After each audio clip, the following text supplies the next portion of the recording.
ولقد صرفنا في هذا القرآن ليذكروا وما يزيدهم إلا نفورا قل لو كان معه آلهة كما يقولون إذا لابتغوا إلى ذي العرش سبيلا سبحانه وتعالى عما يقولون علوا كبيرا تسبح له السماوات السبع والأرض وما فيهن وإن من شيء إلا يسبح بحمده ولكن لا تفقهون تسبيحهم إنه كان حليما غفورا وإذا قرأت القرآن جعلنا بينك وبين الذين لا يؤمنون بالآخرة حجابا مستورا وجعلنا على قلوبهم أكنة أن يفقهوه وفي آذانهم وقرا وإذا ذكرت ربك في القرآن وحده ولوا على أدبارهم نفورا نحن أعلم بما يستمعون به إذ يستمعون إليك وإذ هم نجوى إذ يقول الظالمون إن تتبعون إلا رجلا مسحورا انظر كيف ضربوا لك الأمثال فضلوا فلا يستطيعون سبيلا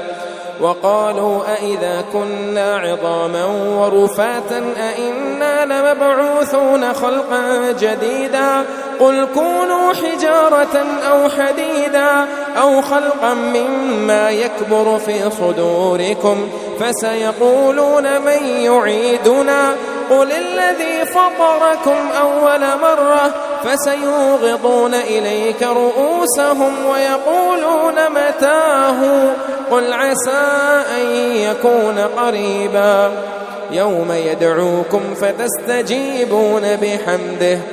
يوم يدعوكم فتستجيبون بحمده وتظنون إن لبثتم إلا قليلا وقل لعبادي يقولوا التي هي أحسن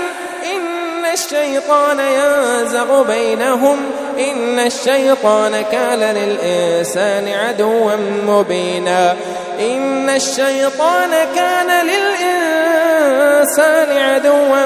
مبينا ربكم أعلم بكم إن يشأ يرحمكم أو إن يشأ يعذبكم وما أرسلناك عليهم وكيلا وربك أعلم بما في السماوات والأرض ولقد فضلنا بعض النبيين على بعض وآتينا داود زبورا قل ادعوا الذين زعمتم من دونه فلا يملكون كشف الضر عنكم ولا تحويلا أولئك الذين يدعون يبتغون إلى ربهم الوسيلة أيهم أقرب ويرجون رحمته ويخافون عذابه إن عذاب ربك كان محذورا وإن من قرية إلا نحن مهلكوها قبل يوم القيامة أو معذبوها عذابا شديدا كان ذلك في الكتاب مسطورا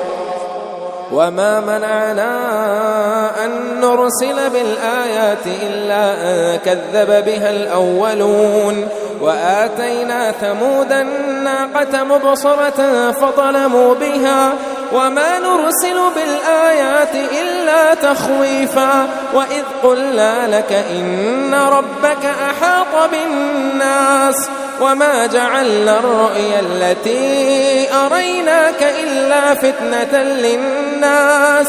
والشجرة الملعونة في القرآن